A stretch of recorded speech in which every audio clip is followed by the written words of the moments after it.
De nuevo con ustedes, amables televidentes, en el programa Coxijón, en el espacio Una mirada crítica sobre Guatemala. Estamos tratando el tema movilizaciones campesinas, lucha y resistencia. Y son nuestros invitados Juana Batzibal, Daniel Pascual e Israel Macario. En el segmento anterior hablábamos de las diferentes perspectivas sobre la tierra que tiene el pensamiento dominante en Guatemala y que proponen el movimiento indígena campesino. En este segmento quisiéramos nosotros pedirle a nuestros invitados que nos hablen de su reacción, cómo ven ellos esta propuesta que desde el gobierno y desde el Comisionado Presidencial para el Desarrollo Rural se hace en el sentido de que la perspectiva empresarial y la economía campesina no son contradictorios y pueden realmente complementarse para el desarrollo rural en Guatemala. La pregunta entonces para ellos es si comparten esta visión, si en realidad esto es posible o si no lo es. Yo creo que es importantísimo comenzar a pronunciarnos y a analizar las propuestas que serán la base de la política pública del actual gobierno, que como todos sabemos, recién se inauguró en enero de este año. Para comenzar a reflexionar sobre este tema, voy a pedirle a Daniel Pascual que nos dé sus primeras reacciones a la pregunta. Bueno, sin intentar caer a pensar que sea experto en economía, ¿verdad? Porque ese es un asunto muy complejo y muy grande. Pero refiriéndose al tema de economía indígena y campesina, es nuestro término. Hay una economía indígena y campesina que ha sobrevivido durante estos más de 519 años, el cual quiere ser utilizado ahora. Muchos le dicen agricultura familiar, otros le dicen economía campesina. Pero creo que hay que definir cada uno de los conceptos para ver si sí es compatible o no lo que nosotros planteamos, porque el término puede ser utilizado a los intereses, los objetivos del que lo plantea, ¿verdad? Entonces, para nosotros el tema de la economía indígena y campesina no solo se refiere al tema de la producción agrícola, se refiere a todas las formas de producción que hay desde los pueblos originarios y otra vez no es solo la cuestión agrícola, es toda la parte de artesanías, toda la parte, digamos, de cerámica, toda la parte de la producción agrícola, incluso la joyería, incluso toda la producción que ha subsistido durante estos 500 años y que principalmente tiene otras bases, ¿verdad? Que es, digamos, en primer lugar, el tema de la producción agrícola se basa en una producción de la fuerza familiar, o sea, de conservar sus semillas criollas, producir con la fuerza familiar. En esa producción no solo tienen maíz y frijol, y ahí es una gran equivocación de los que dicen conocer la vida campesina o la producción agrícola campesina, sino que el sistema milpa que hoy se maneja como un integrado de un modelo de producción que no se compara a nada. Primero, no solo porque no acumula grandes extensiones, sino que se usa extensiones mínimas, y en esas extensiones, en un mismo proceso de producción, hay varios, digamos, en este caso, se maneja la cuestión de varios ciclos de producción en un mismo momento. O sea, estamos hablando de la milpa, pero alrededor de él está el frijol, están las hierbas que consumimos, está el chilacayote, están las plantas medicinales, hay todo un componente alrededor de él que hace de la producción agrícola indígena y campesina un gran potencial. No destruye los suelos porque está basado mucho en manejo de suelos, en abonos orgánicos, ya había dicho la semilla criolla, y por ende pasa porque tenga, digamos, la comunidad alimentos. Y por supuesto que todo lo que es excedente no está visto desde una cuestión mercantilista de que hay que ir a vender, y por ende hay un intercambio comercial. Entonces hay un intercambio comercial con los que tienen gallinas, tienen cualquier tipo de animal con los que tienen producción agrícola o medicamentos o algún tipo de servicio también, donde se paga también con productos agrícolas. Es todo un pensamiento diferente, ¿verdad? No es el que se nos trata de vender, porque el que se nos trata de vender es que la economía campesina es aquella que se dedica a producir. Entonces hay que dotarlo de semillas, de fertilizantes, de instrumentos agrícolas, y que ese es, digamos, incluso ahora tienden a hablar de huertos familiares, de los patios de la casa y que para producir alimentos, pero va más allá. Y el pensamiento de esta economía que plantea este gobierno a través del Comisionado de Desarrollo Rural es mantener las estructuras de tenencia de la tierra, y ahí es otra vez. Entonces nos tiran, por decir así, algunas tipo como de planteamientos de economía campesina, pero bajo el mismo esquema de acumulación, o sea que nosotros nos entretengamos con cositas mientras no se quiebra, no se rompe el modelo de acumulación de riqueza, ¿verdad? Gracias, yo creo que esto nos da una entrada interesante. Daniel comenzó diciendo, esta es una economía que ha sobrevivido, casi podríamos decir una economía de resistencia. Y nos ha dicho otras cosas que hablan de una lógica o de una racionalidad diferente, que no por ello deja de ser una racionalidad económica, que a lo mejor ahí es donde muchas veces hay la disputa de las ideas. Entonces yo quisiera pedirle a Juana cuál es su entrada a responder a si es o no compatible estas dos ideas o estos dos modelos económicos. No, yo creo que tendríamos que volver a retomar lo que hablábamos en el segmento anterior. En este país hay dos pensamientos totalmente diferentes. Empezando, pues como decíamos, el sistema de acumulación que promueve todo este capitalismo desenfrenado que estamos viviendo actualmente, y el pensamiento de un buen vivir que plantean nuestros abuelos y abuelas, y que es lo que el movimiento indígena y campesino en este momento está tratando de reivindicar y de fortalecer, porque bien decía Daniel, es una economía, es un sistema de vida que rompe todos los esquemas que nos están tratando de imponer. Obviamente nosotros no queremos acumulación, nosotros queremos producir para vivir. Y vivir no solo nosotros, sino que también para que la madre tierra viva. En este sistema de economía campesina que plantean estos señores, obviamente se enfoca hacia la producción en gran escala, aunque tengamos pocas tierras. ¿Y qué hay que hacer para que eso se dé? Obviamente utilizar los fertilizantes, una semilla entre comillas mejorada para poder quizás alcanzar los niveles tal vez un poquito para arriba de lo que tienen los que tienen grandes extensiones de tierra. Pero ¿qué es lo que está pasando con la madre tierra en ese sentido? Pues obviamente un tiempo produce, pero luego se muere.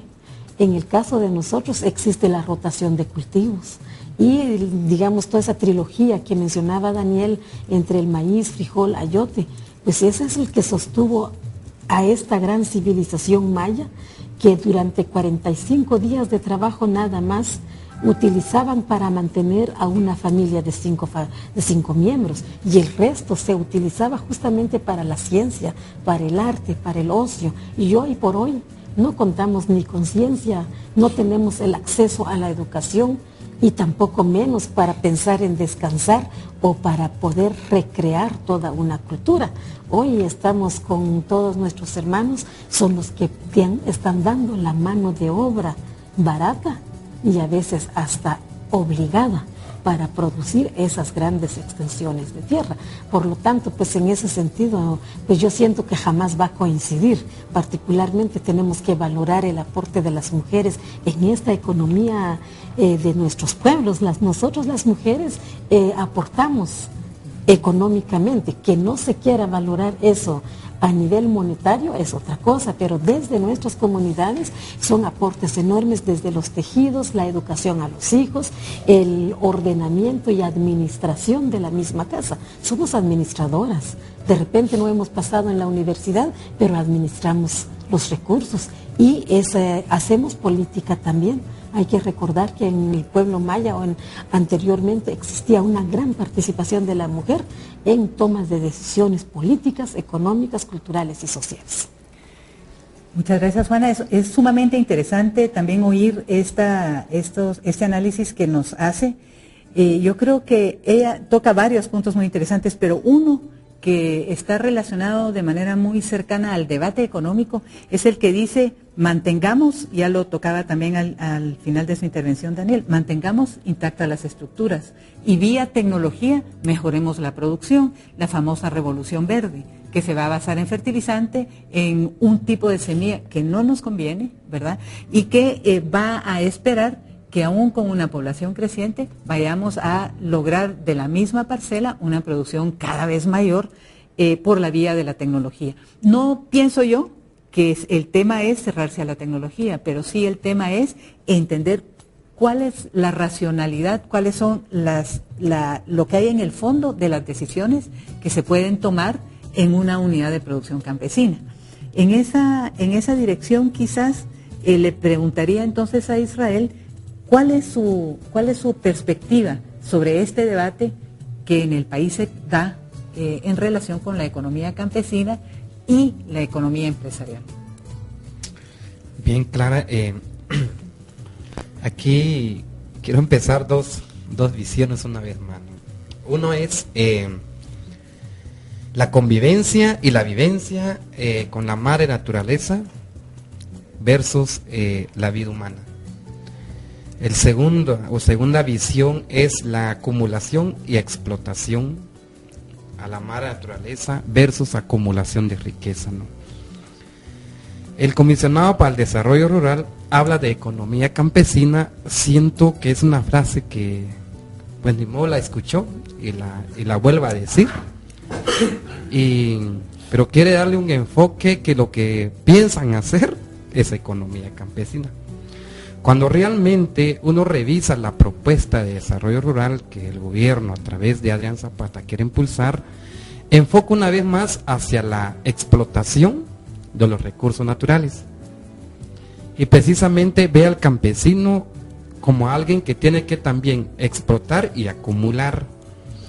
Y no ve al campesino como un sujeto económico y de desarrollo rural, y como el campesino como persona que también tiene diferentes formas y estrategia de sobrevivencia.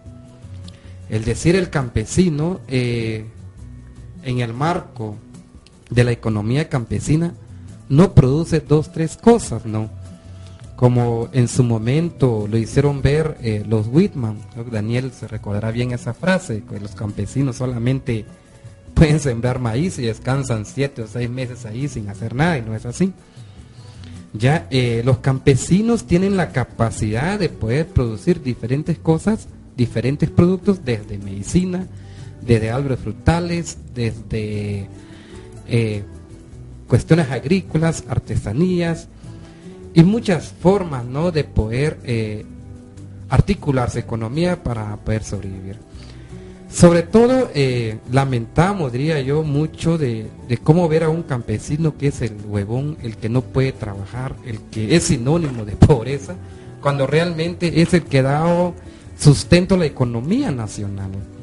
Ya, es importantísimo mencionar acá el estudio que terminó recientemente Plataforma Agraria, donde evidencia 27 estrategias de prácticas agrícolas, artesanías, para hacer economía campesina y garantizar el alimento, sobre todo en el marco de soberanía alimentaria, ¿no? Muchas gracias, Israel. Yo pienso que aquí entonces vamos tocando elementos sumamente interesantes que nos permiten decir, cuando hablamos de economía campesina, no estamos hablando de monocultivo, estamos hablando de poliactividad, estamos hablando de una racionalidad que está atraída por la relación distinta con la tierra, por un entendimiento diferente de la tierra, y que yo creo que se puede resumir en lo que Juana nos dijo: producir para vivir, no producir para acumular o enriquecernos o tener bienes. Así lo estamos entendiendo. Yo creo que tenemos quizá un minuto más. Yo quisiera en ese minuto que tenemos pedirle a Daniel solo una rápida reflexión sobre este tema de monocultivos por la relación que tiene con lo sucedido en el Polo Chic y una parte del origen de esta marcha. Sí, claro que sí, aquí... Lamento que un minuto, pero bueno. Nos enfrentamos, decíamos ya en varias ocasiones, y creo que hay un consenso entre las organizaciones, a un cuarto despojo de tierras que se basa principalmente en la búsqueda de acaparamiento, ya no solo es concentración, es acaparamiento de tierras para monocultivos y para la producción en este caso, combustibles de productos agrícolas. Aquí hay un doble discurso, hay un engaño, porque normalmente se habla de que se están produciendo biocombustibles, y eso es totalmente una farsa, porque los combustibles que salen de la producción agrícola no tienen vida, y lo que hacen es igual de contaminante que de los derivados del petróleo. Entonces, hay un acaparamiento de tierras para producción de agrocombustibles, y en ese sentido digamos un despojo en marcha que lo que hace es precisamente eso, desalojar a comunidades campesinas, y que incluye también obligar a familias campesinas que vuelvan a vender las tierras. Y muchas veces se acusa, no, es que los campesinos quieren tierra para venderlo, pero lo que no dicen, bajo qué circunstancias están obligando a la gente a vender tierras. Unos son totalmente amenazados, a las mujeres o les dicen, ¿verdad?, que le diga al esposo que lo venda, o van a negociar con ella ya estando viuda, por ejemplo. Y una forma de obligar a la gente que al final no encuentran una salida y quieren vender. Les ofrecen costos altos, que a nosotros nos parece que hay un lavado de dinero detrás, porque ¿quién puede ofrecer, por decir así, si costó 20,000 una caballería o una parcela, están ofreciendo 50,000, 100,000 quetzales por esa misma parcela? Entonces, lo que se ve es que hay algo detrás también de esto que hace, y en el caso del Polo Chic, no solo se da ese asunto de los monocultivos, es una lucha histórica, pero no de hace 500 años tampoco. Vamos a regresar a hace eso. 200 o hace 30 y pico de años, ¿verdad? Yo sé que el tiempo en televisión es terrible. Vamos a regresar rápidamente a ese tema, ojalá en el próximo segmento. Vamos a ir a un corte y los esperamos en pocos minutos.